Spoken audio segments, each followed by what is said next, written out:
Hello everyone, welcome back to the channel. आज मैं आपको कुछ मेजर जियोमॉर्फिक कॉन्सेप्ट्स के बारे में बताने वाला हूं और ये वही कॉन्सेप्ट्स हैं जो 25 फरवरी 2022 को कॉलेज के थ्योरी क्लास में पढ़ाया गया था, जिसका हेडिंग था मेजर जियोमॉर्फिक कॉन्सेप्ट्स। यहाँ लिखा है कि भू आकृति विज्ञान यानी कि जियोमॉर्फोलॉजी के अध्ययन के लिए भू आकृति विज्ञानियों के द्वारा कुछ आधारभूत कॉन्सेप्ट्स का प्रतिपादन किया गया है, जो कुछ इस प्रकार है। यूनिफॉर्मिट्रेनिज्म, चलिए इसको अच्छे से समझते हैं। थॉर्नबरी का कहना है कि जो जियोलॉजिकल प्रोसेस का नियम आज सक्रिय है वही अतीत काल में भी सक्रिय थे। हो सकता है कि उनकी सक्रियता का दर अलग अलग रहा हो। हट्टन ने एकरूपतावाद की संकल्पना प्रस्तुत करते हुए बताया कि वर्तमान अतीत की कुंजी प्राकृतिक नियम सृष्टि के प्रारंभ से ही कार्यरत है। रचना के बाद विनाश, विनाश के बाद निर्माण प्रकृति का नियम है। इसे सिंपल से भाषा में समझते हैं कि हट्टन का कहना है कि जो आज प्रेजेंट है, जो आज हम लोग को वर्तमान दिख रहा है, वही आगे चल के हिस्ट्री बन के रह जाएगा और वही हिस्ट्री एक चाबी की तरह काम करेगा जो भविष्य के लोगों को बताएगा कि आज का वर्तमान में यहाँ पे कैसा कैसा क्या क्या सिचुएशन हुआ करता था। जैसे कि हजारों सालों बाद जब हमें डायनासोर्स के अवशेष मिले, तब हमें पता चला कि हजारों साल पहले यहाँ पे कभी डायनासोर्स का युग हुआ करता था, उनका अपना एक अलग ही ज़माना हुआ करता था। तो ये हमें आज पता चला, और पता कैसे चला? सिर्फ उस अवशेष से। तो वो अवशेष एक चाबी की तरह काम किया, जिससे हमें किसी एक ज़माने के बारे में पता चला, एक युग के बारे में पता चला जब पृथ्वी में सिर्फ डायनासोर ही रहा करता। तो वही चीज़ हट्टन का कहना है कि जो भी आज वर्तमान है वही आने वाले कल का एक कुंजी है जो आज की सिचुएशन को बताएगा। उनका कहना है कि प्रकृति का नियम सृष्टि के प्रारंभ से ही कार्यरत है। कौन सा नियम? विनाश, विनाश के बाद निर्माण और निर्माण के बाद फिर से होने वाला विनाश। ये चीज़ उस वक्त से कार्यरत है, उस वक्त से चल रहा है जब से प्रकृति का निर्माण हुआ है। ऐसा हट्टन का कहना था। क्लियर?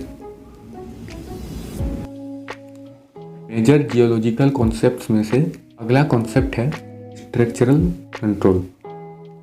थॉर्नबरी के अनुसार जियोलॉजिकल स्ट्रक्चर जियोमॉर्फोलॉजी के विकास में प्रमुख नियंत्रक कारक है। जियोलॉजिकल स्ट्रक्चर मतलब पृथ्वी के अंदर का स्ट्रक्चर, ठीक है, और जियोमॉर्फोलॉजी मतलब पृथ्वी के, धरती के ऊपर का जितना भी स्ट्रक्चर है, ये सब जियोमॉर्फोलॉजी के अंतर्गत आएगा। ठीक है, तो थॉर्नबरी का कहना है कि जियोलॉजिकल स्ट्रक्चर, अंदर का जो स्ट्रक्चर है पृथ्वी के, वो पृथ्वी के बाहर के स्ट्रक्चर का भी एक प्रमुख नियंत्रक कारक है। वही नियंत्रण करता है बाहर के डिज़ाइन वगैरह को। जैसे कि ज्वालामुखी हुआ या कहीं प्लेटों में दरार पड़ गया, तो इससे क्या होगा? अलग अलग टाइप का डिज़ाइन क्रिएट होता है धरती के ऊपर जियोमॉर्फोलॉजी में। और वो कैसे होता है? जियोलॉजिकल एक्टिविटी के चलते होता है। इसीलिए थॉर्नबरी का कहना है कि जियोलॉजिकल स्ट्रक्चर जियोमॉर्फोलॉजी के विकास का एक प्रमुख नियंत्रक कारक है। इसके अंतर्गत सेलों की संरचना एवं प्रकृति का विचार किया जाता है। जैसे जैसे सेल बनते हैं वहाँ पे डिज़ाइन जियोमॉर्फोलॉजी में आता है, और उनका प्रकृति कैसा होगा, मतलब वो फोल्ड होंगे या मतलब हार्डनेस कितना होगा, केमिकल कंपोजिशन जो होता है इत्यादि का प्रभाव स्थलाकृतियों के विकास पर निश्चित रूप से पड़ता है। बुलरिच के अनुसार चट्टानें एक और पृथ्वी के इतिहास की हस्तलिपि तैयार करती हैं, तो दूसरी तरफ समकालीन दृश्यावली के लिए आधार प्रस्तुत करती हैं। मतलब क्या हुआ? बुलरिच बोलना चाहते हैं कि जितने भी चट्टानें हैं, ये वक्त के साथ इनमें अपरदन तो हो ही रहा है, चाहे वो वर्षा के थ्रू हो, पवन के थ्रू हो या कोई केमिकल कंपोजिशन हो, लेकिन इनमें अपरदन तो वक्त के साथ हो ही रहा है। यानी कि जो चट्टान हमें आज जैसा नज़र आता है, वो एक छोटा सा पहाड़ है, वो आज जैसा नज़र आता है आज से हजारों साल बाद सेम नज़र नहीं आएगा। इसका मतलब क्या हुआ कि चट्टान जो है वो पृथ्वी का इतिहास भी लिख रहा है, साथ में समकालीन दृश्यावली यानी कि अगर अभी किसी पठार का ऊंचाई हमें 800 मीटर दिख रहा है तो आगे चल के 1000 साल बाद वो हमें हो सकता है कि 600 मीटर ही दिखे। इसका मतलब 1000 साल बाद उस वक्त 600 मीटर का एक दृश्यावली बनाता है वो चट्टान, और अभी वर्तमान में 800 मीटर ऊंचाई का एक दृश्यावली बना रहा है। तो वही चीज़ बुलरिच का कहना है कि चट्टानें एक और पृथ्वी के इतिहास की हस्तलिपि तैयार करती हैं, तो दूसरी तरफ समकालीन दृश्यावली के लिए आधार प्रस्तुत करती हैं। तो स्ट्रक्चरल कंट्रोल ये जो कॉन्सेप्ट है ये भी हम लोग का क्लियर हो गया। अब अगला कॉन्सेप्ट में चलते हैं जो है जियोमॉर्फिक प्रोसेस। जियोमॉर्फिक प्रोसेस मतलब भू आकृति प्रक्रमों का योगदान।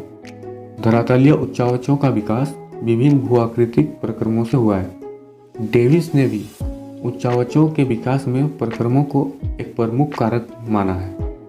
जितने भी लोग मेरे वीडियो को कंटिन्यूसली देखते हुए आए हैं उन्हें ये तो पता होगा कि उच्चावच क्या है। जिन्हें नहीं पता या उनके लिए मैं आई बटन में एक वीडियो रिकमेंड कर दूंगा, आप उसे जाकर देख लेना। और या फिर मैं तो बोलूँगा कि शुरुआती से वीडियोस को देखो ताकि आपको पता चले कि शुरुआती दिन से जब से हमारा कॉलेज का क्लासेस स्टार्ट हुआ है उस वक्त से सर ने हमें क्या क्या पढ़ाया, उन सब से रिलेटेड वीडियोस में बनाता आया हूँ। और जो नोट्स वहाँ जाके बन के रेडी हो जाता है वही नोट्स मैं आप लोगों को भी अपलोड भी करवा देता हूँ। खैर हम लोग रिटर्न अपने टॉपिक में वापस आते हैं। डेविस का कहना है कि उच्चावच के विकास के लिए भू आकृतिक प्रक्रमों का एक प्रमुख योगदान रहता है। प्रत्येक प्रक्रम से विशिष्ट स्थल रूप यानी कि लैंडफॉर्म्स का निर्माण होता है। अब इसको जरा समझते हैं कि डेविस एक्चुअली कहना क्या चाहते हैं। इनका कहना है कि भू आकृति प्रक्रम जिस तरीके से होगा उसी तरह का स्थल रूप का भी निर्माण होगा। जैसे कि अगर कोई रिवर है, नदी है और वो बह रहा है, तो बह रहा है मतलब वो अपर्दन का काम कर रहा है, इरोजन कर रहा है, तो उससे भी शेप्ड वैली, भी शेप्ड का घाटी का निर्माण होता है। अगर कहीं पे वाटरफॉल है तो उसमें पोर्ट होल्स का निर्माण होगा। वाटरफॉल से पानी बड़े ऊपर से नीचे गिरता है तो इससे क्या होता है, वहाँ पे गड्ढा हो जाएगा गोल गोल टाइप से, तो इसको पोर्ट होल बोलेंगे। कोई ग्लेशियर है अगर उसमें इरोजन हो रहा है तो फिर वो यू शेप्ड का वैली का निर्माण करता है। वैसा घाटी जो यू शेप्ड दिखता है उस तरह का घाटी का निर्माण करता है। कहीं निक्षेपण हो रहा है तो वो डेल्टा का निर्माण करता है। तो यही चीज़ कहना था डेविस का कि जैसा जैसा प्रक्रम होगा अलग अलग भू आकृति प्रक्रम में अलग अलग तरह का लैंडफॉर्म्स का निर्माण होता है। तो बस इतना ही था जियोमॉर्फिक प्रोसेस।